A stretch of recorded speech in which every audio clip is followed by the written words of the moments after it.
Olá, sou Márcio da Greener. Nesse capítulo a gente vai falar de uma coisa muito importante, que é o processo de conexão do sistema de geração distribuída à rede elétrica. E este tema vem sendo um tema bastante importante, à medida que muitas vezes muitos integradores encontrando dificuldades para fazer esse processo com eficiência. Bem, nesse episódio a gente convidou e a gente vai fazer entrevistas, uma conversa, um bate-papo com diferentes agentes de empresas de distribuição de energia, tendo um papel bastante importante desse processo. E o objetivo é saber deles, quais são os problemas que eles enxergam, como que o integrador, o empreendedor poderia se estruturar e estruturar os processos para que essa conexão fosse mais rápida, mais objetiva, mais eficiente. E antes de tudo, agradecendo o apoio dos patrocinadores.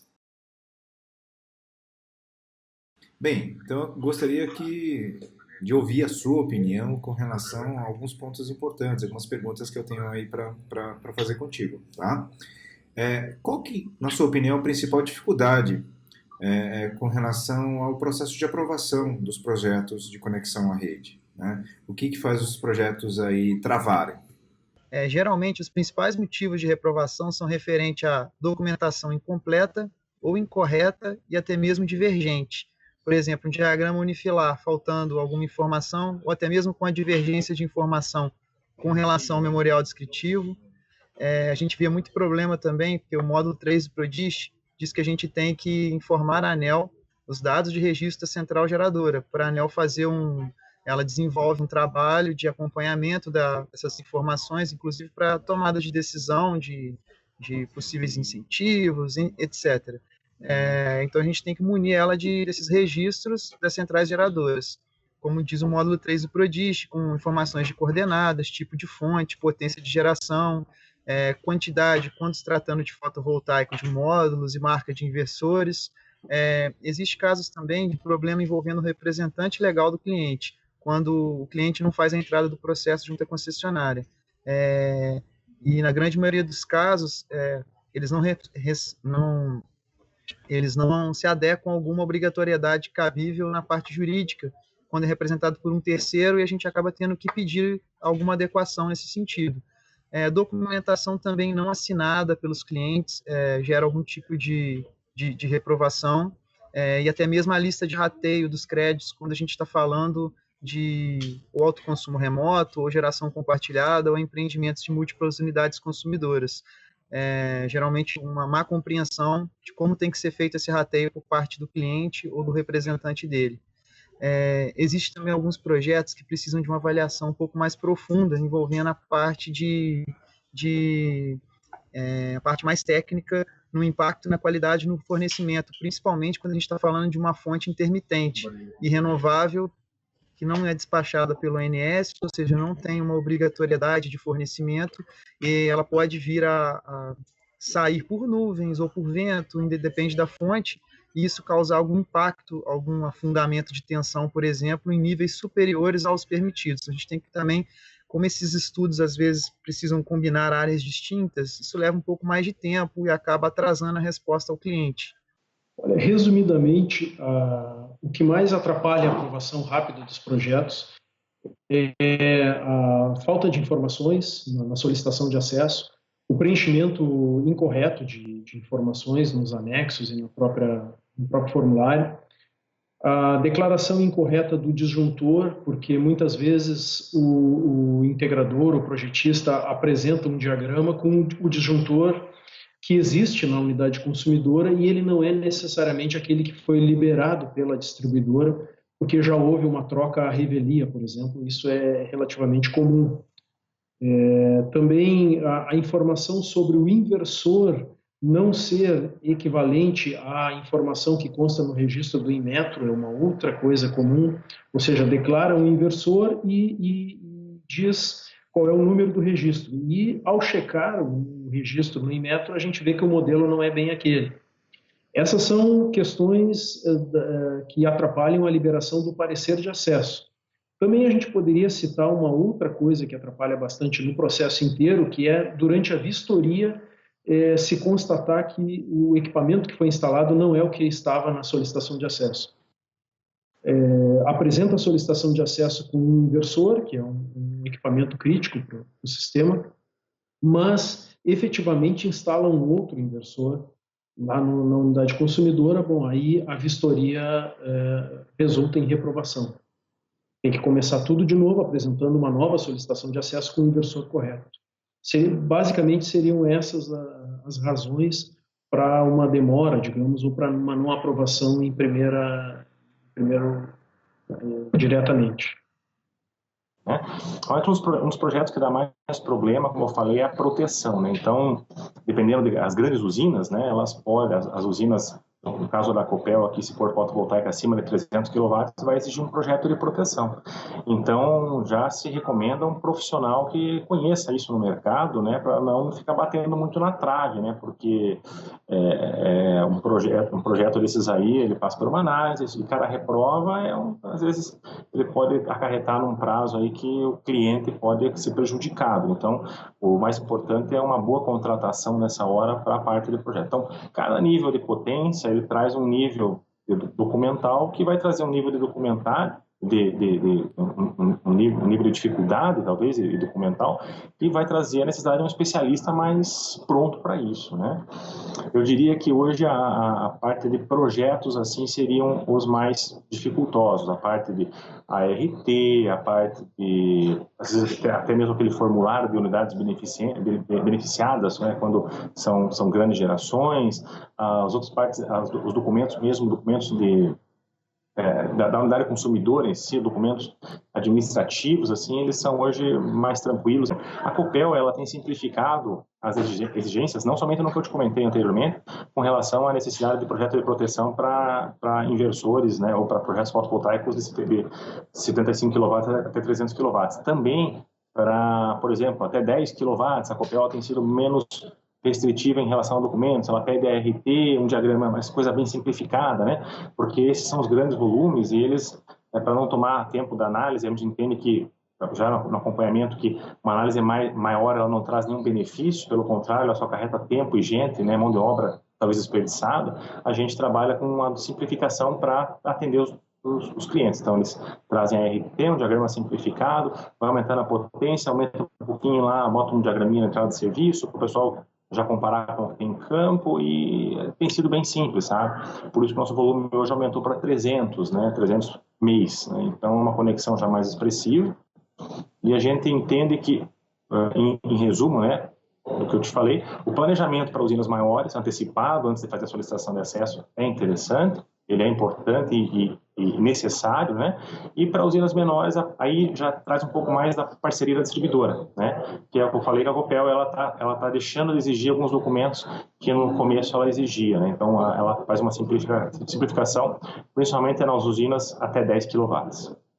De fato, são vários os motivos que levam um projeto, né, uma conexão, a serem reprovados.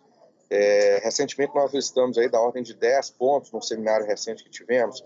Eu vou te destacar aqui 4 pontos que são os que, em geral, são os que dão problema. Primeiro, a qualidade geral das informações apresentadas, tanto do projeto elétrico, mas principalmente do coordenograma, e por mais simples que seja, as informações associadas à anotação de responsabilidade técnica. Em geral, possuem discrepâncias que impedem o prosseguimento do projeto. Um outro ponto também que, em geral, provoca reprovação é relativamente ao sistema de aterramento, que muitas vezes ele não segue a norma da empresa e aí ele está incompatível com a potência, né, das instalações que serão conectadas. Então, o sistema de aterramento, o projeto dele, é outro ponto de atenção.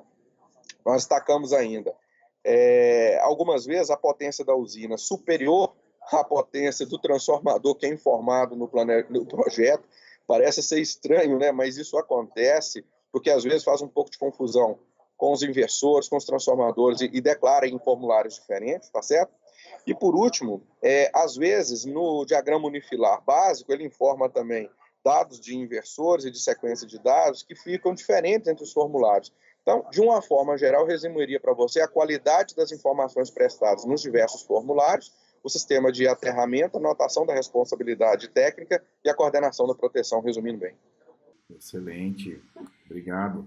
E falando em questão de velocidade, prazos, em média, na sua opinião, aí, qual que é o tempo médio de aprovação dos projetos, por exemplo, de microgeração? Olha, a gente teve uma dificuldade grande de conseguir dados concretos da parte de conexão. Entretanto, qualitativamente, a gente identificou que esse prazo hoje ele está superior ao prazo que a ANEEL define. A gente não está conseguindo ainda se adequar ao prazo em função do crescimento da demanda, em função do número alto de conexões e também um foco grande na automatização de processo, para ver se a gente consegue cumprir mais os prazos. Hoje, qualitativamente, não estamos cumprindo os prazos regulados pela ANEEL. Separando por processo aquilo que compete à distribuidora, né, que em primeiro lugar analisar a solicitação de acesso e emitir o parecer de acesso. Isso a gente consegue fazer dependendo da regional, algumas que têm maior volume ou menor volume, mas, por exemplo, a regional onde eu atuo aqui, que é na região sul do estado aqui em Pelotas, nós conseguimos fazer praticamente 100% das liberações de parecer dentro do prazo de 15 dias da microgeração. Praticamente todas elas são analisadas e, estando tudo correto, né, liberado o parecer de acesso dentro do prazo dos 15 dias. A metropolitana de Porto Alegre, que já tem um volume bem maior, tem um pouco mais de dificuldade, e aí esse prazo é um pouco maior, mas de uma maneira geral gira em torno do prazo regulatório. Nós não temos assim uma grande dificuldade com relação à liberação do parecer de acesso. Depois fica a cargo do cliente fazer a implantação e nos chamar para fazer a vistoria. E aí volta a contar um prazo nosso, que é o prazo de vistoria, que de uma maneira geral a gente atende também, consegue-se fazer as vistorias dentro do prazo de 7 dias, agendado com o projetista, com o cliente, né? Então às vezes dá algum problema com ele, não poder dentro desse prazo, mas aí é agendado e a gente consegue fazer a vistoria.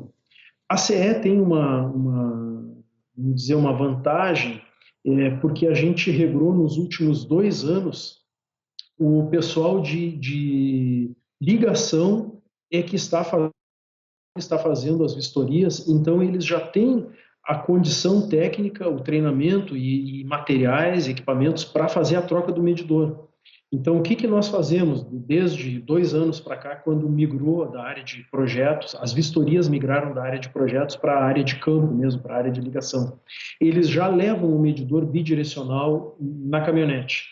Se a vistoria dá aprovada, ou seja, se está tudo ok, está tudo correto, já troca o medidor e não gasta aquele outro tempo que a distribuidora teria após a aprovação da vistoria de fazer a troca do medidor, que seriam mais 15 dias para fazer a troca. Nós não usamos esses 15 dias, é 0. Então, se aprovada a vistoria, a troca do medidor é feita dentro do mesmo serviço e já começa a contar o sistema de compensação de energia para aquela unidade consumidora. Eu acho que um dos maiores cuidados realmente é com o planejamento, né, do projeto dele, né? A gente recebe hoje existe um prazo regulatório para atendimento, o prazo de um parecer de acesso é 30 dias para mini geração e 15 dias para microgeração, e quando existir necessidade de obras no sistema isso pode dobrar, né? Isso está na regulação. Então, a gente recebe muita conexão entre o cara dar a entrada, ou o cliente, o solicitante, ele dá a entrada, que faz a solicitação de acesso, e pede, por favor, me atenda em 15 dias, 10 dias, aí que eu estou com uma pressa, eu estou com financiamento, eu estou com um cliente, né? E acho que um ponto muito importante é entender o volume que a gente tem hoje desses projetos, né? Na Copel, por exemplo, eu posso falar da Copel aqui, a partir de metade desse ano, quando casou a queda do ICMS aqui no estado do Paraná, que até então se cobrava para micro e mini geração, e também a partir de outubro, com essa revisão da nossa norma que eu falei, a gente passou a receber, receber são mais, mas efetivamente conectar 300 micro e mini gerações por mês, né? Então, é um volume bastante expressivo, né? É um volume que ele acarreta trabalho, ele acarreta necessidade de avaliação, né? Então, hoje, pode ter certeza que a maioria das distribuidoras aí que estão com esse volume vão estar usando o prazo regulatório na risca, porque a fila é muito grande, né? A fila de pedidos, solicitações, ela é muito grande, né? E a gente tem que trabalhar com o pessoal que a gente tem dentro da empresa, não há um remanejamento interno, né? Até porque, por outro lado, também a reguladora, né, ela exige esse enxugamento das distribuidoras, né? Então, hoje, vai se trabalhar com a regra embaixo do braço para poder atender conforme a necessidade da ANEEL e do cliente também, logicamente. Até pelo porte das instalações, você já bem identificou, os tempos são completamente diferentes, né? O processo de microgeração ele é extremamente mais rápido e mais fácil, tanto de projetar quanto de instalar, que é o que se chamam de telhados, né? Os rooftops, né? Tá certo? Então, a resposta da concessionária, o prazo interno, até a emissão do parecer de acesso, é da ordem de 30 dias, e aí ficando pronto, ele fazendo as assinaturas, os contratos todos, é extremamente ágil o processo de conexão, se não depender de obras, vamos dizer assim, e que, em geral, as microgerações, em raras exceções, dependem de obras. Então, é quase que um prazo mais dele próprio concluir suas instalações e fazer a solicitação da conexão. Então, de um modo geral, a microgeração resumiria aí, entre o pedido da solicitação, sua autorização e ele poder estar conectado, se ele for ágil, em um intervalo da ordem de uns 3 meses, acho que é uma boa referência. A minigeração é um capítulo à parte, porque ela vai depender, como você mesmo disse, é acima de 75, mas pode chegar a 5 mega. Então, são escalas muito diferentes de conexão, tá certo? Recentemente, como eu disse, nós fizemos aqui um seminário envolvendo todos os empreendedores de Minas, nós estamos fazendo uma modernização dos nossos processos, para que a coisa se torne mais célere. E aí eu vou te dar referências para esse processo baseado nesses estudos nossos. Nós separamos o processo entre a solicitação e a conexão em 2 etapas. A primeira vai até a emissão do parecer de acesso, que é a fase em que ele obtém as condições para ele se conectar e a gente detecta que precisa ou não de obra. Essa etapa, né, o nosso prazo interno, ele está baixando de 90 para 60 dias, o tempo total previsto.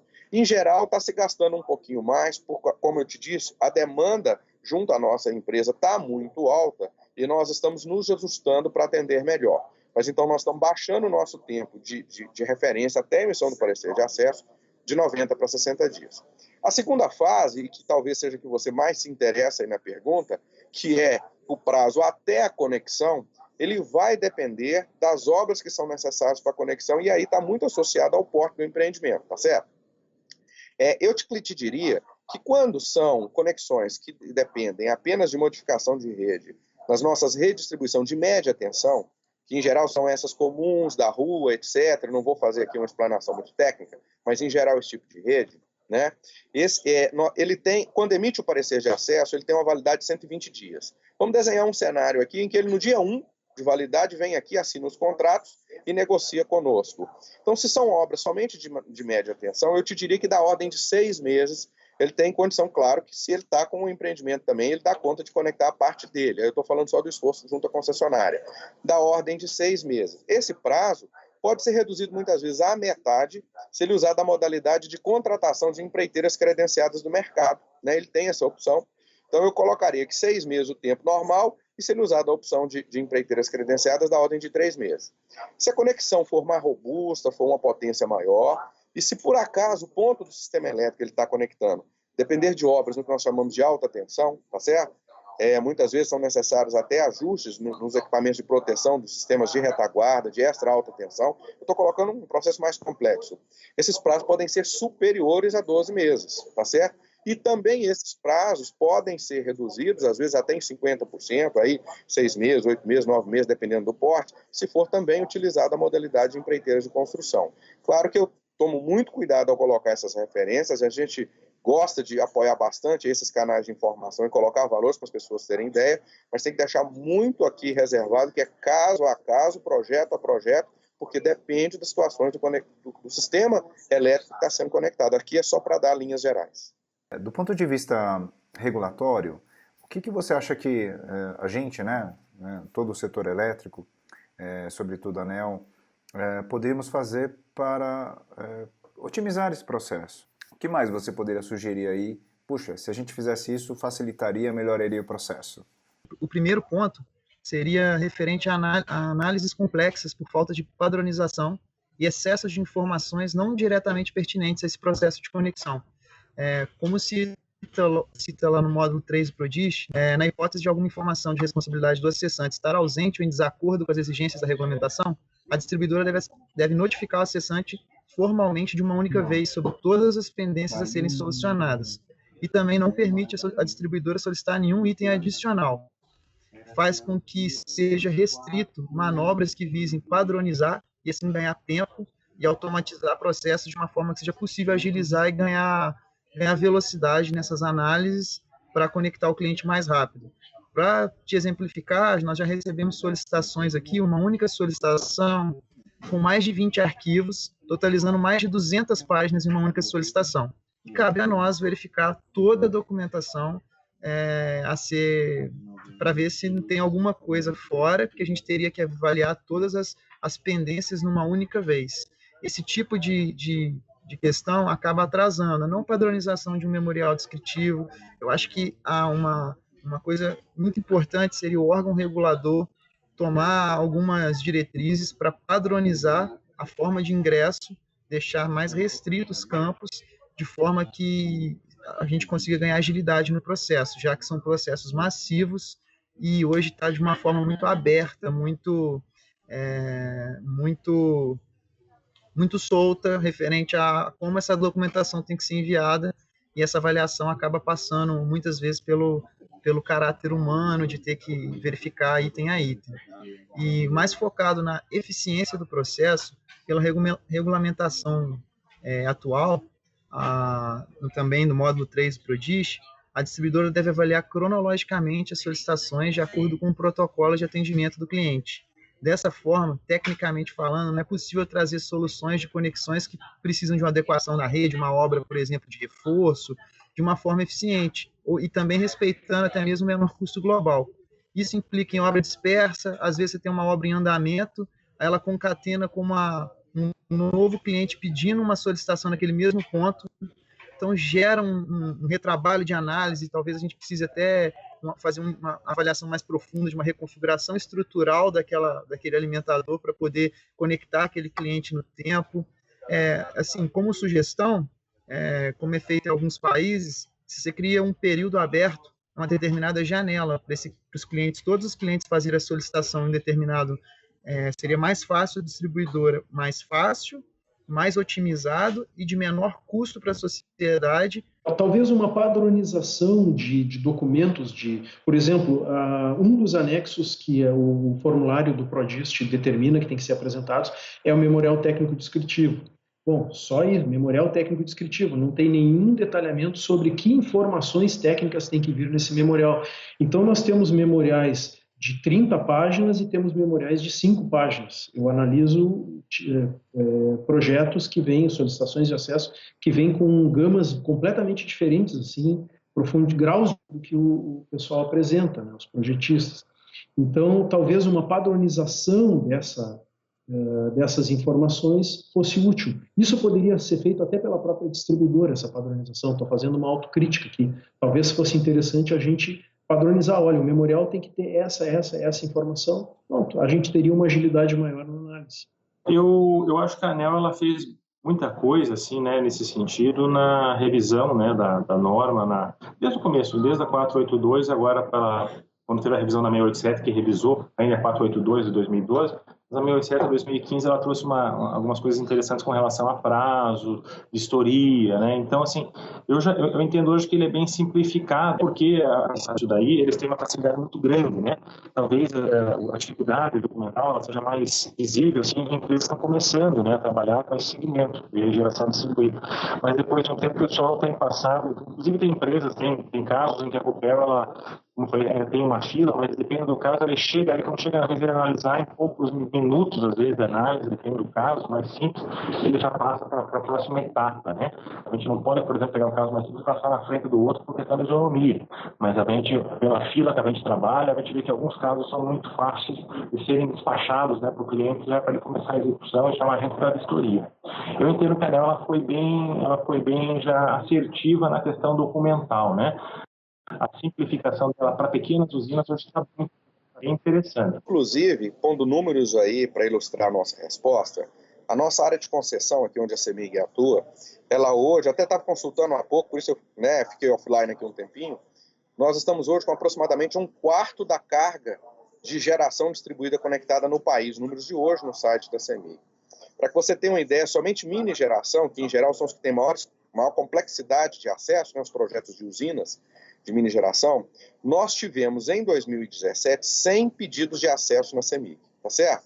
E esse ano, de janeiro a setembro, foram 500 já realizados. Isso mostra a curva exponencial que o nosso estado está recebendo de demanda do assunto, tá certo? Então, até por isso, o nosso estado, a nossa concessionária, ele está tendo uma oportunidade à frente de outras concessionárias de estar passando por uma série de situações não previstas na regulação.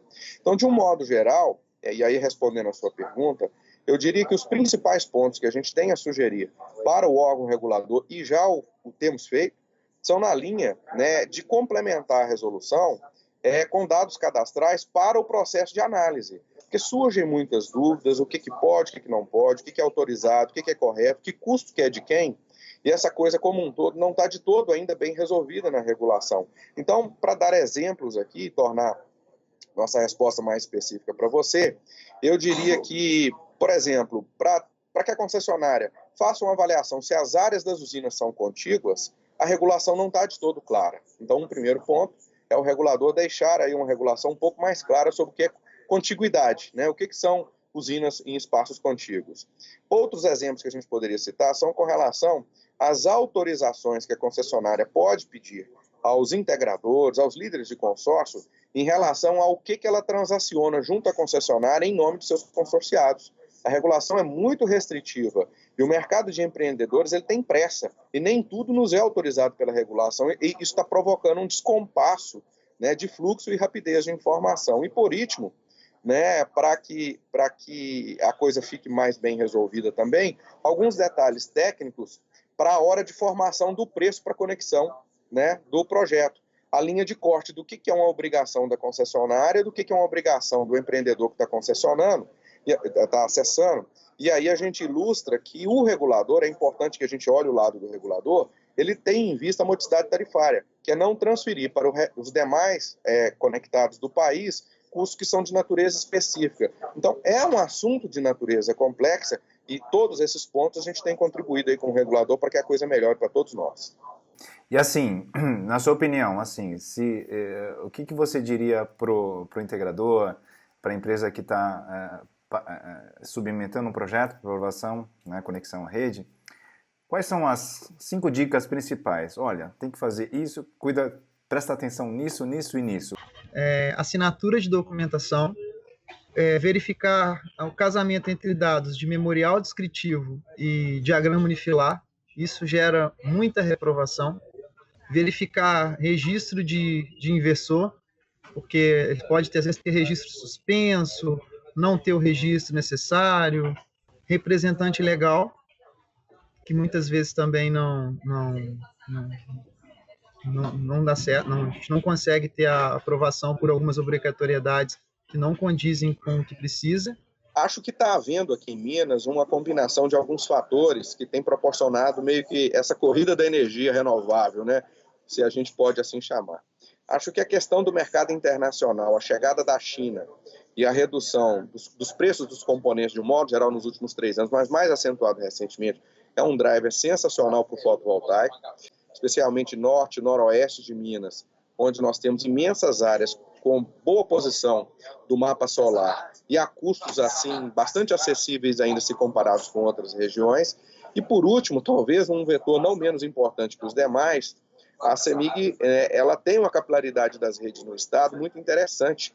Então, diferentemente de outras áreas do país que ainda estão com as redes distantes, nós já estamos muito próximos de todos os pontos. Isso, de alguma forma, facilita ou reduz os custos envolvidos nos empreendimentos, né? Sem contar que os benefícios aí tarifários, né, os benefícios de tributos que foram concedidos aqui em Minas são um enorme indutor disso daí. Acho que isso tudo está contribuindo aí para a questão da energia renovável no nosso estado.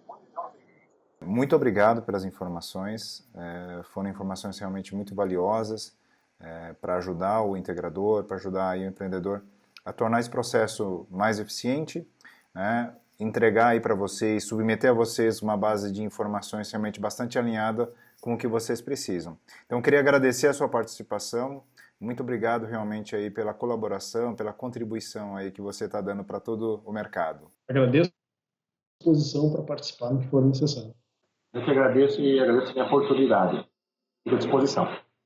E eu te diria que vocês estão fazendo um papel interessante no sentido de compartilhamento de informações para quem quer entrar nesse meio e ter aí uma referência. Eu acho que vocês estão trilhando um caminho interessante aí para que o setor possa ter organizado informações e compartilhá-las de uma maneira produtiva. Parabéns pelo trabalho. Primeiramente, gostaria de agradecer o convite por fazer parte desse painel da Greener, que vai contribuir muito para o crescimento da geração distribuída no Brasil. Muito obrigado.